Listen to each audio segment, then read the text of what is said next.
Hello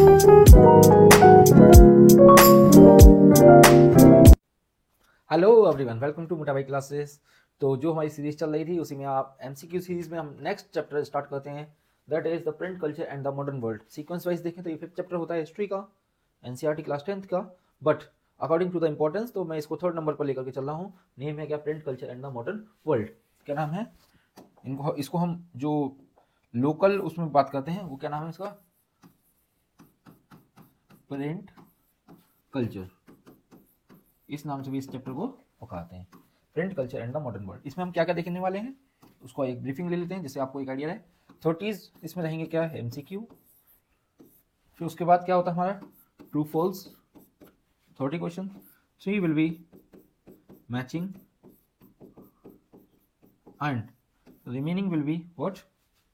this will be fill ups. What will be the remaining 15 part? Fill ups. ये क्या होंगे? Fill-ups. तो चलिए स्टार्टिंग करते हैं, हो जाइए एनर्जेटिक।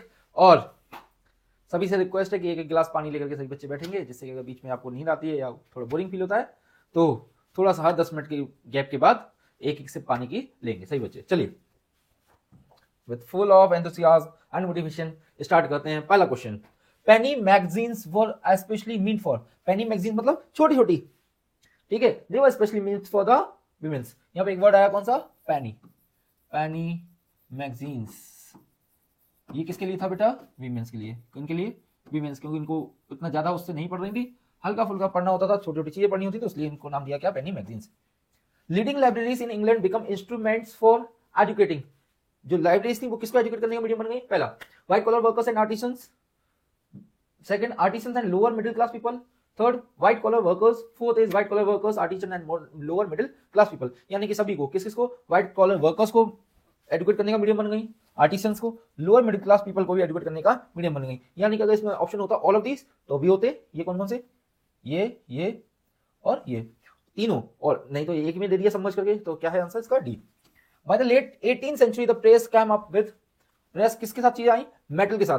क्योंकि कौन सी प्रिंटिंग प्रेस बनने लगी? जो कि मेटल्स की हेल्प से उसमें ग्राफिक्स बनने होते थे, कैलीग्राफी लिखी होती थी पूरी, और वो प्रिंट करते जाते थे एक साथ कई सारे पेपर्स को, लाइन बाई लाइन। तो किस टाइप की press I? Metal. By the late 19th century, so 18th century, the press came up with which was made up of metal. Next, the power-driven cylinder press was capable of, जो power driven है इनकी machine mechanical power से चल रही थी या electrical power से? Mostly जो पॉसिबल चीज थी वो कौन सी थी? मैकेनिकल पावर से, यानी कि फ्यूल की हेल्प से चल रही थी, with the help of engine. और सिलेंड्रिकल प्रेस मतलब गोल पहिए नुमा, जैसा सिलेंडर होता है ना वैसे गोल, और उसमें चारों तरफ उसमें लगा होता था कि भाई क्या प्रिंट होता है, वो मेटल लगा होता था और घूमता जाता था और लगातार प्रेस एक साथ पेजेस को प्रिंट करता जाता था। तो इसकी कैपेसिटी कितनी थी? 8000 शीट्स पर आवर, यानी एक घंटे में कितनी शीट्स को प्रिंट कर रहा था? कितना? 8000। तो मैकेनिकल प्रेस ये कितनी शीट्स को प्रिंट कर रहा बच्चे? ये 8000 sheets per hour. Okay, next, in the 1920s in England, popular works were sold in cheap series. These were known as shilling series. 1920 में इंग्लैंड में पॉपुलर सीरीज यानी कि बहुत सारी अलग अलग सीरीज निकाली गई जो बहुत कम दामों में बेची जाती थी, जिससे लोगों में इंटरेस्ट क्रिएट हो। ये कॉमिक बुक्स टाइप की हुआ करती थी, तो इनको क्या बोलते थे? Shilling series. नेक्स्ट क्वेश्चन पे चलते हैं। India had a very rich and old tradition of hand written manuscripts. किस किस लैंग्वेज की पूछ रहा है? तो आंसर होगा क्या? देखो, संस्कृत भी थी, Arabic, Persian and vernacular language, यानी कि लोकल लैंग्वेज में भी हमारे यहाँ मिलती है। तो आंसर क्या होगा इसका? डी। मैन्युस्क्रिप्ट्स वर हाईली, क्या होंगे? मैन्युस्क्रिप्ट्स मतलब पांडुलिपि, यानी जो हाथ से लिखी जाती थी, हाथ से डिजाइन की जाती थी, कैलीग्राफी चारों तरफ डिजाइनिंग हाथ से की जाती है, वो सीधी सी बात है कैसी होंगी? डेकोरेटिव एंड फ्रेजाइल नहीं, एक्सपेंसिव नहीं। ये कैसी होंगी? एक्सपेंसिव एंड फ्रेजाइल, क्योंकि एक दूसरी जगह से दूसरी जगह ले जाएंगे, because they are made on the batch of,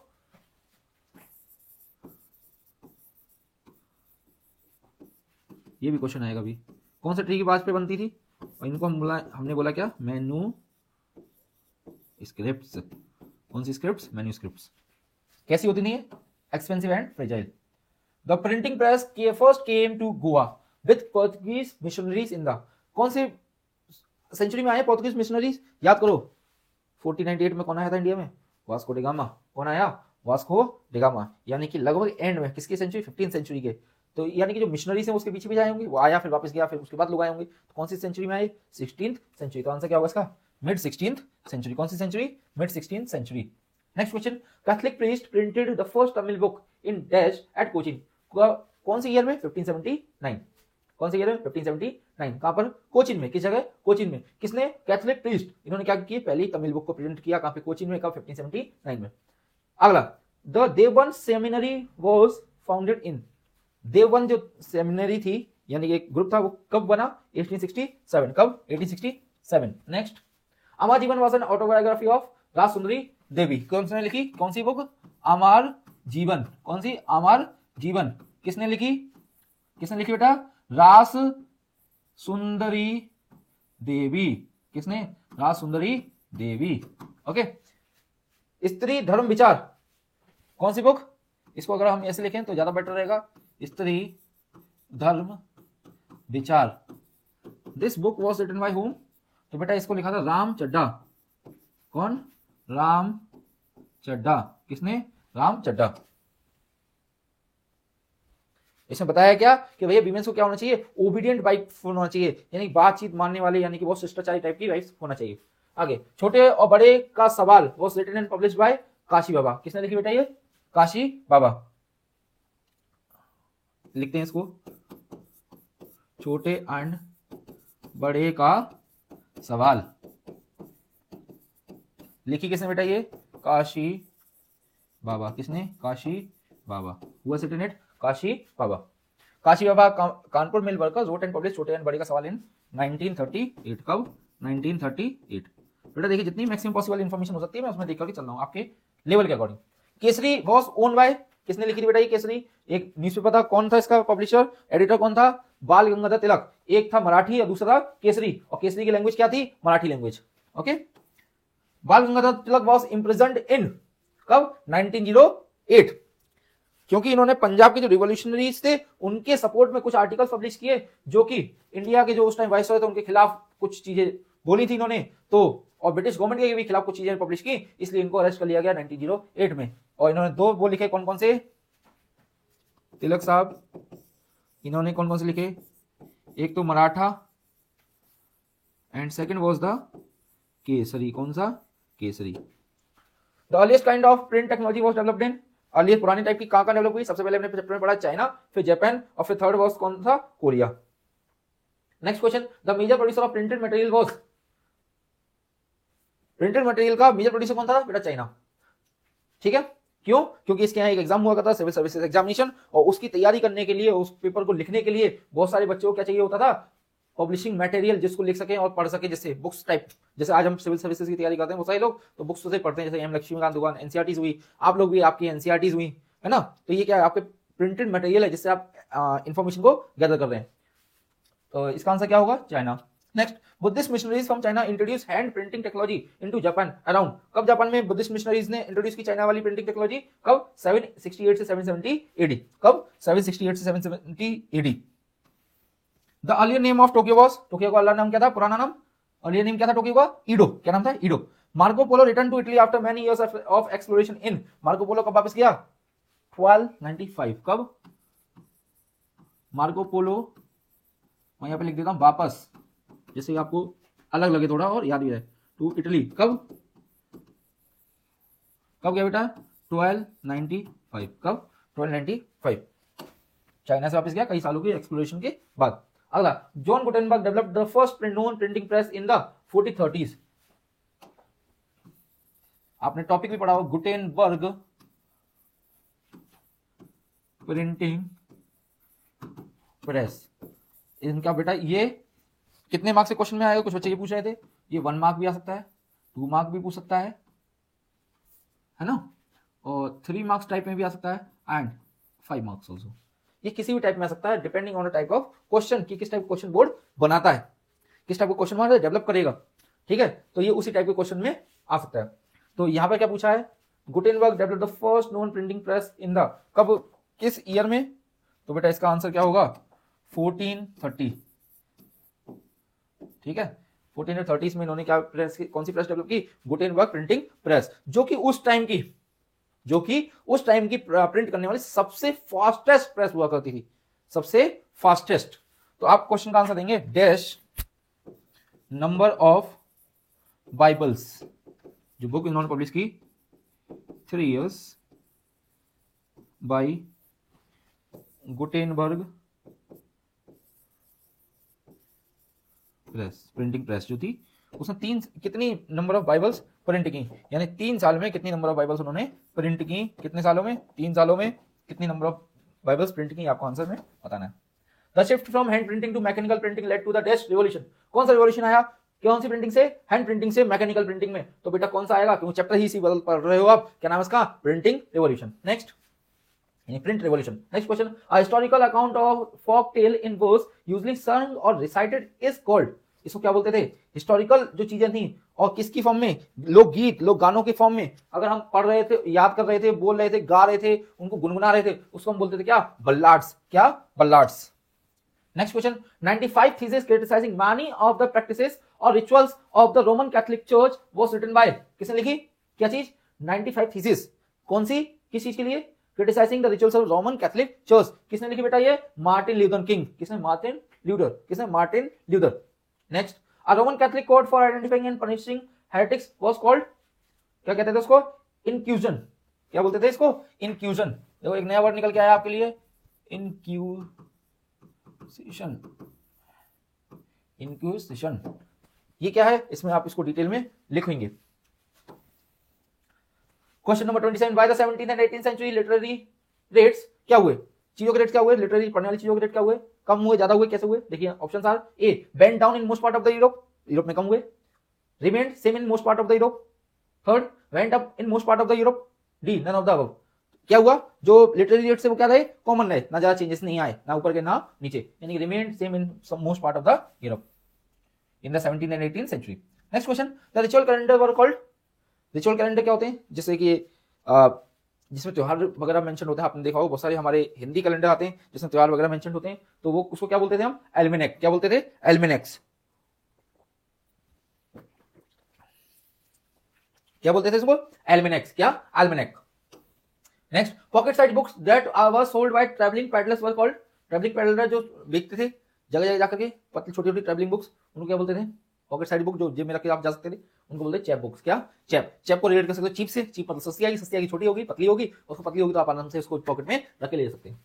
next, our children press devoted to literature for children alone वो setup in France in which year, यानी बच्चों से रिलेटेड प्रेस की चीजों को प्रिंट करने के लिए बच्चों को ही डेडिकेटेड करके जो बनाई गई थी, वो पहली बार फ्रांस में सेटअप हुई, कब, 1857, कब, 1857, यानी कि इंडिया में भी रिवॉल्यूशन आया और फ्रांस में भी रिवॉल्यूशन आया।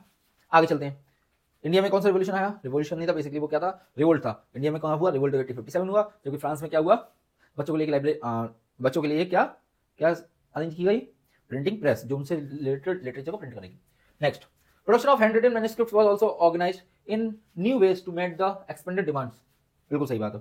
क्वेश्चन का मतलब क्या है, production of hand written manuscripts was also organised in new way to meet the expanded demands, यानी हैंडमेड मैन्युस्क्रिप्ट्स को भी बनाया गया, ठीक है, लेकिन अलग तरीके से, जिससे जल्दी बने और प्रिंटिंग टेक्नोलॉजी को यूज करके उसको बनाया गया, जिसकी जो डिमांड है उसको फुलफिल किया जा सके। Next question, the production of the hand written manuscripts could satisfy the ever increasing demand of books, गलत, हाथ से जो बनाई जा रही थी वो सेटिस्फाई नहीं कर रही थी, इसलिए प्रिंटिंग टेक्नोलॉजी के लिए डिमांड बढ़ती जा रही थी। Next, Gutenberg was the son of the merchant and grew up on a large agricultural estate, बिल्कुल सही बात है, और किस टाइप के मर्चेंट थे, सुनार थे इनके फादर, ठीक। आगे, about 190 copies of the Bible were printed and it took 3 years to produce them, कितनी, 190 नहीं, मैंने क्वेश्चन पूछा था जस्ट अभी, देखिए ये रहा, इसका आंसर आपको चलिए मैंने ही दे दिया, इट इज 180, कितनी, 180, कितना, कितनी बुक्स प्रिंट हुई थी, कितनी बाइबल्स, 180, कितने सालों में, 3 सालों में, कितना, कितने सालों में बच्चों, 3 सालों में। आगे चलते हैं, printed books at first did not resemble the written manuscripts in appearance and layout, false. Between 4050s and 4050s, printing presses were set up in most countries in Europe. बिल्कुल सही बात है, right. Access to book created a new culture of reading. बिल्कुल सही बात है, लोगों तक पहुंच बनी बुक्स की, सस्ती हुई, इससे सभी ने पढ़ने का एक नया कल्चर डेवलप हुआ। Print created the possibility of wide circulation of ideas and introduced a new world of debate and discussion. बिल्कुल सही बात है, लोगों को जानकारी जाएगी, पहुंच होगी, जानकारी लोगों तक नॉलेज होगी, जब बुक्स से पढ़ेंगे, मैगजीन्स पढ़ेंगे, आर्टिकल्स पढ़ेंगे तो ज्यादा ब्रेन वास्ट होगा और उसका फायदा क्या होगा, लोगों के अंदर डिबेट की क्षमता डेवलप होगी। Next, skilled craftsman could duplicate with remarkable accuracy the beauty of calligraphy, बिल्कुल सही बात, true. Japan possesses a huge bureaucratic system which recruited its personnel through civil services exam, false. इसके आंसर क्या आएगा? जापान की जगह क्या हो गया यहाँ पे? चाइना। कौन सी कंट्री का बताया था? चाइना। कौन? China. Next, wives of scholar officials publish their works and courtesans wrote about their lives, बिल्कुल सही बात, right. Next, western printing techniques and mechanical presses were imported in the late 18th century, false. Next, Shanghai became the hub of the new print culture catering to the western style schools, बिल्कुल सही बात है। Shanghai कहाँ पे? China में। It became the hub of new printing culture, जो नई technology है, नई टेक्नोलॉजी के साथ प्रिंट करने वाला कल्चर यहाँ पे आराम से डेवलप हो गया। The oldest Japanese book printed in 1868, the Buddhist Diamond Sutra, कौन सी थी? बुद्धिस्ट डायमंड सूत्र। देखो बुद्धिज्म का सबसे ज्यादा एक्सपेंशन कहाँ होगा? जापान में। कहां पर? जापान। इसलिए ओल्डेस्ट जापानीज बुक कौन सी होगी? बुद्धिस्ट डायमंड सूत्रा। कहां? बुद्धिस्ट डायमंड सूत्रा। कहां पर? जापान में। कब? 868 AD, 15th। In 1295 Marco Polo return to Italy after many years of exploration in Japan, false. इसका आंसर मैंने पहले बता चुका हूं। तो मार्को पोलो, इसको आप सब आंसर को लिखेंगे, मैं देखना चाहता हूं कितने लोग रिकॉल कर पा रहे हैं।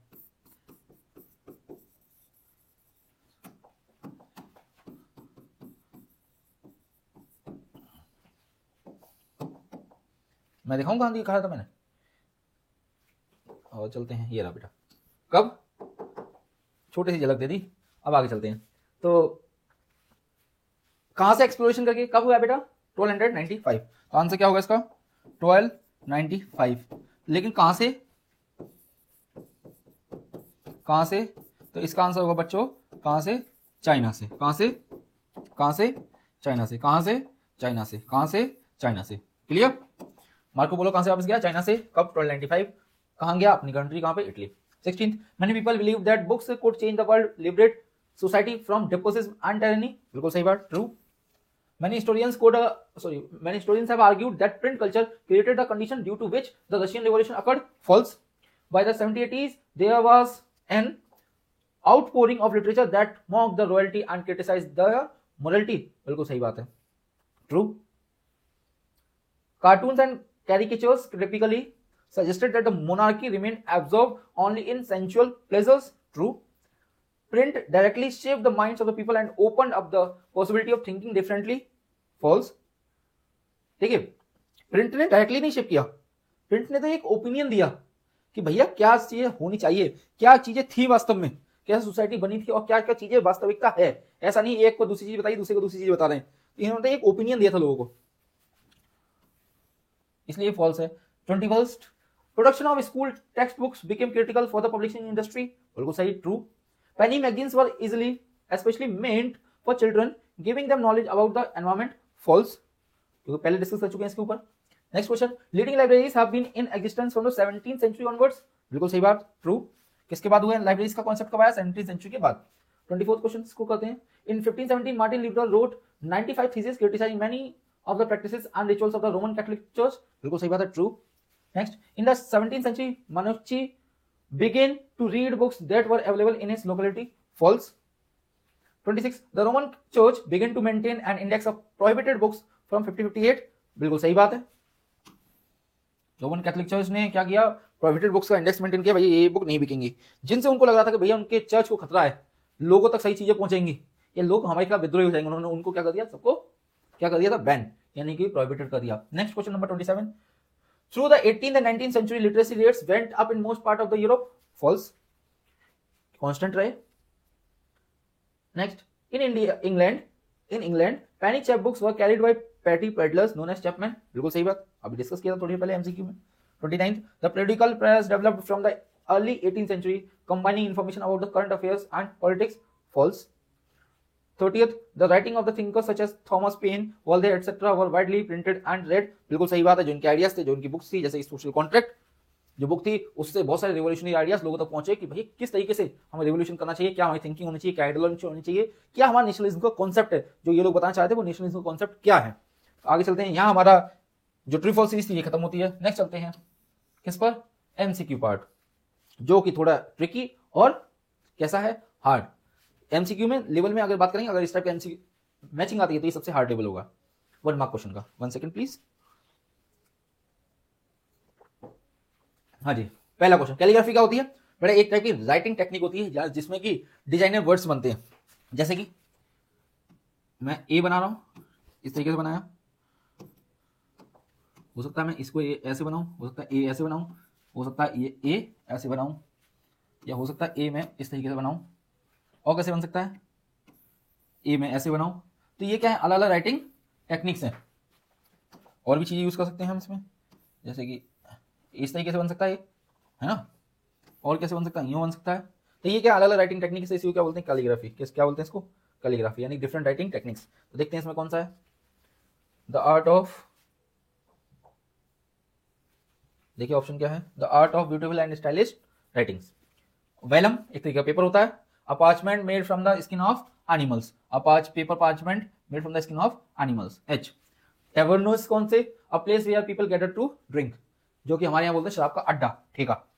टेवर्न्स मीन्स ठेका ब्रिटिशर्स की लैंग्वेज में, यानी कि यूरोपियंस की लैंग्वेज में। Taverns means a place where people gather to drink. Fourth, मैं एक जगह पता चली, तो उसमें कुछ लोग बोलते थे 11 नंबर। तो व्हाट डू आई अंडरस्टैंड शुरुआत में कि भाई 11 नंबर से क्या मतलब है। 11 नंबर मतलब बहुत सारे लोग बोलते हैं कि पैदल पैदल चल के जाना, मतलब 11 नंबर की सवारी या 11 नंबर की गाड़ी। तो मुझे लगता था ऐसा कुछ होगा, या मैंने सोचा कुछ ऐसा जगह होगी। बहुत बाद में जाके पता लगा 11 नंबर क्या है, इट वॉज अ टेवर्न्स, मतलब लोगों का पीने का ठेका बना हुआ था, इसलिए वो बहुत फेमस था आसपास के एरिया में। कोई भी खो जाता है या किसी को कोई चीज नहीं मिल रही है, सीधे बोलते भाई 11 नंबर पे पहुंच जाओ, तो भूले भटके ही वहां पहुंच जाता था। बच्चा बच्चा बता देता था 11 नंबर कहाँ है। तो 11 नंबर मतलब place where people gather to drink. Next, Protestant reformation, a movement to reform the Catholic church, कि जो कैथोलिक चर्च है उसको उसके अंदर रिफॉर्म्स करने के लिए मूवमेंट। प्रोटेस्टेंट्स ने क्या किया, देखो दो थे, एक प्रोटेस्टेंट लास्ट क्लास में हमने डिस्कस किया था, एक प्रोटेस्टेंट, दूसरा क्या थे, कैथोलिक्स। ठीक है, क्रिश्चियन में दो ग्रुप हुए अलग अलग, एक कैथोलिक्स दूसरा प्रोटेस्टेंट। कैथोलिक्स कौन से, जो पुरानी चीजों को फॉलो करना चाहते थे। प्रोटेस्टेंट कौन है, जो नए चेंजेस के साथ क्रिश्चियनिटी को अडॉप्ट करना चाहते हैं। हेरेटिकल कौन है, heretical beliefs which do not follow the teaching of the church. Heretical कौन है, मतलब क्या चीज है, जो चर्च के बिलीफ है उनको फॉलो ना करने वालों को बोलते हैं हेरेटिकल। नेक्स्ट, सेटाइटी। सेटाइटी क्या है, the state of being fully satisfied, जो भी चीजों से सेटिस्फाइड है, सेटाइटी। सेडिशियस, सेडिशियस मतलब इंडिया में भी सेडिशन चार्जेस लगते हैं बहुत सारे लोगों पे। किस पर लगते हैं, उन पर एनपीए भी लग जाती है बहुत सारे लोगों पे। एक ऐसा लॉ है जिसमें मतलब बहुत सारे चार्जेस एक साथ लग जाते हैं। तो सेडिशन मतलब, यहाँ पे सेडिशियस का मतलब क्या है, इसमें ढूंढते हैं answer, a speech opposing the government. Next, उलेमा, उलेमा बिलोंग्स टू मुस्लिम। ठीक है, तो जैसे हमारे यहाँ पुजारी होते हैं, धर्माचार्य होते हैं, वैसे ही कौन होते हैं इनमें, उलेमा। तो देखते हैं, लीगल स्कॉलर ऑफ इस्लाम। फतवा, जो अगर रिलीजन मुस्लिम्स के खिलाफ कोई काम करते थे तो उसके खिलाफ क्या जारी करते थे, फतवा। अकबर के खिलाफ भी जारी कर दिया था, एक मुल्ला साहब थे, उन्होंने अकबर के खिलाफ जारी कर दिया था, अकबर को बचना भारी पड़ गया था। इसका फतवा का मतलब होता है कि this person is against the religious ideology, और इसको नहीं खत्म किया गया, इसको पनिश नहीं किया गया, तो हमारा रिलीजन खतरे में। तो फतवा का आंसर क्या होगा, a legal pronouncement of Islamic law. Moving to next question. अब देखिए इसमें 3 वर्ड वाले आ गए। A children's press was set up in, children's press कहां पे सेटअप हुई थी, मैंने बताया था कहां पे, फ्रांस में। कहां, फ्रांस में चिल्ड्रंस क्या हुई, लाइब्रेरी, या फिर सॉरी चिल्ड्रंस प्रेस सेटअप हुई। और ये कौन सा होगा, मैं बिना देखे बता दूंगा, 1857। मैंने बताया था इंडिया में भी चेंज आए थे, यहाँ फ्रांस में भी। ठीक है, इंडिया में क्या हुआ, रिवोल्ट 1857 हुआ, और फ्रांस में क्या आया, कौन सी चीज, चिल्ड्रंस के लिए, चिल्ड्रंस को डेडिकेट करके उनकी मतलब की चीजों को प्रिंट करने के लिए चिल्ड्रंस प्रेस को एस्टेब्लिश किया गया। Next, women become important as readers as well as क्या, writers. Women become important as readers as well as writers.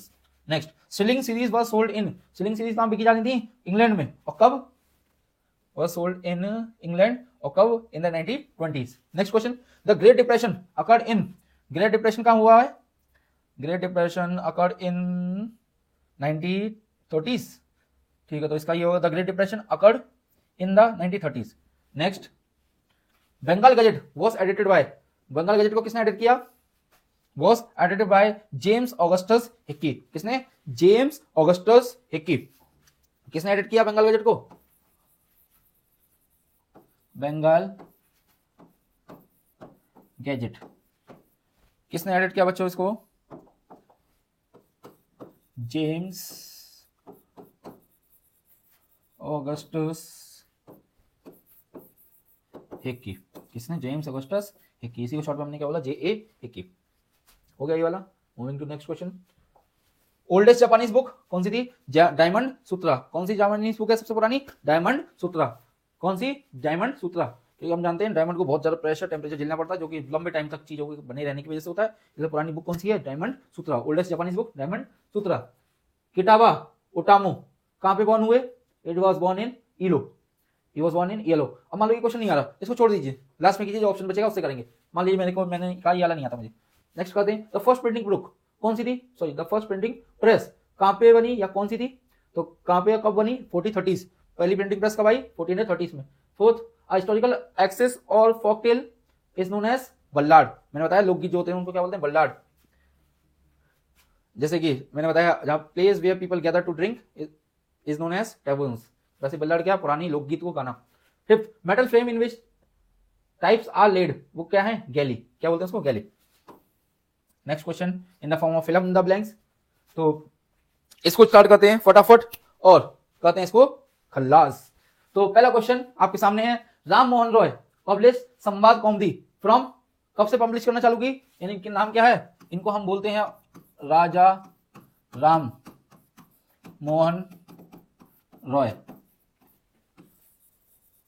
Raja Ram Mohan and Roy. देखिए, this was a title given to him और ये इनका नाम था राम मोहन रॉय। इन्होंने कौन सी बुक लिखी? संवाद, संवाद और कौन सी? कौमुदी। कौन सी? कौमुदी। कब से पब्लिश करना स्टार्ट किया? 1821। Moving to next question, in 1822 two Persian newspapers were published Jaan e जहां एंड शमसुल अखबार। कौन कौन सी? जान ए जहां और दूसरा कौन सा है? शमसुल अखबार। कौन सा अखबार है? शमसुल अखबार। ठीक है जी। कब से पब्लिश हुआ? 1822। कैसे न्यूज़पेपर थे? Persian newspaper. कैसे हैं ये? नाम से ही समझ में आ रहा है, पर्शियन न्यूज़पेपर है। कैसे हैं ये? पर्शियन न्यूज़पेपर है। कैसे हैं? Persian newspaper. अगला, in North India the dash are deeply anxious about the collapse of Muslim dynasties उलेमास। इंडिया में उलेमा जो क्लास थी वो मुस्लिम डायनेस्टी के कोलैप्स होने के बहुत खतरनाक, उनको खतरा फील हो रहा था, इसलिए उनको क्या नाम दिया गया? हम उलेमास। कौन लोग थे वो? उलेमा। मैंने जस्ट अभी एग्जांपल भी दिया था अकबर का। अगला क्वेश्चन है, the Deoband seminary publish thousands upon thousands of dash telling Muslim leaders how to conduct themselves in the everyday life. Muslim जो देवबंद सेमिनार, देवबंद जो स्कूल या फिर देवबंद जो ग्रुप था, उन्होंने किसके लिए पब्लिश कर रहे थे चीजें? मुस्लिम्स के लिए। क्या पब्लिश कर रहे थे? फतवा, the model code of conduct for the Muslims की भैया कैसे जिंदगी जीनी है, कैसे जीवन यापन करना है, कैसे क्या चीजें करनी है, क्या नहीं करनी है, उसको क्या बोलते थे? फतवाज। Next, among dash print encourage the reading of the religious text specially in the vernacular languages. Local language में कौन पढ़ना चाह रहा था? हिंदूस। मुस्लिम तो या तो फारसी या उर्दू में पढ़ते थे। Some social reformers and novels had already created a great interest in the lives and emotions. किसकी लाइफ और इमोशन पे? वीमेंस की। किसकी लाइफ में? वीमेंस। जैसे कि अभी हमने देखा कौन सी, इन्होंने क्या लिखे? संवाद कौमुदी। ये भी किसी लाइफ पर डिपेंडेंट था? वीमेंस की। In dash a folk literature was widely printed from the early 20th century Punjab. अगला इंपॉर्टेंट कौन सा बच्चों? Vernacular press. आगे क्या है? एक्ट। कौन सा एक्ट है? Vernacular press act. कब पास हुआ? 1878। कब पास हुआ? 1878। Next question, the self educated working class people wrote dash tracts and autobiographies in large number. कौन सी किस टाइप की ट्रैक्ट्स लिखे उन्होंने? पॉलिटिकल, यानी पॉलिटिकली अप्रोच के साथ जो चीजें लिखनी चालू की, जो मैगजीन्स थी, बुक्स थी, जो वर्किंग क्लास थी, मिडिल क्लास थी, उन लोगों ने। Next question, the dash press was capable of printing 8000 sheets per hour. मैं थोड़ी पहले एमसीक्यू में डिस्कस किया, कौन से? सिलेंड्रिकल प्रेस, जो मैकेनिकली या फिर पावर्ड कौन सी थी? Cylindrical press. वो 8000 पेजेस यानी कि कितने घंटे में? 1 घंटे प्रिंट करने में कैपेबल थी। 11th, the dash of several individual mechanical improvement transfer the appearance of printed text. कैसा? अक्युमुलेशन आएगा यहाँ पर। Next question, printers and dash continuously developed new strategies to sell their products. कौन? Printers and publishers. कौन? Printers and publishers. 13th, dash had a very rich and old tradition of hand written manuscripts. कहां पे मिलती थी? बहुत पुरानी हाथ से लिखी हुई मैन्युस्क्रिप्ट्स, जिनको हम पांडुलिपि बोलते हैं। कहां पर? सिर्फ और सिर्फ हमारी कंट्री इंडिया में। Next 14th, from 1780 James Augustus बेक्केल बिगिन टू एडिट, कौन सा था, जस्ट अभी हमने डिस्कस किया, हाँ कौन सा था बच्चों ये, बंगाल गजट, कौन सा था, Bengal gazette. Next question, printed tracts and dash not only spread the new ideas but this shaped the nature of the debate, printing tracts के अलावा क्या था, न्यूज़पेपर, कौन से न्यूज़पेपर्स, क्या न्यूज़पेपर्स। तो इसी के साथ this is the end of the video, thanks for watching, लिख देता हूं thanks for watching till and, till and, इसमें एक स्माइली बना देते हैं, इसी के साथ हंसते रहिए, मुस्कुराते रहिए, इसी की वजह से हंसते रहें और बोर्ड की तैयारी बहुत अच्छे से फोकस के साथ अपने पूरे डिटर्मिनेशन के साथ करते रहें। This was all for the day, thank you for being with us. If you have not subscribe to our channel please subscribe it and put the bell icon, even push the like button. इसी के साथ कोई भी confusion query इस chapter से related, आपको जो भी एक्स्ट्रा वीडियोस चाहिए हो, कोई टॉपिक किससे रिलेटेड कोई वीडियो चाहिए हो इस चैप्टर से या सोशल साइंस क्लास 10 से रिलेटेड, तो please don't forget to comment it in the comment section. Thank you, जय हिंद, जय भारत।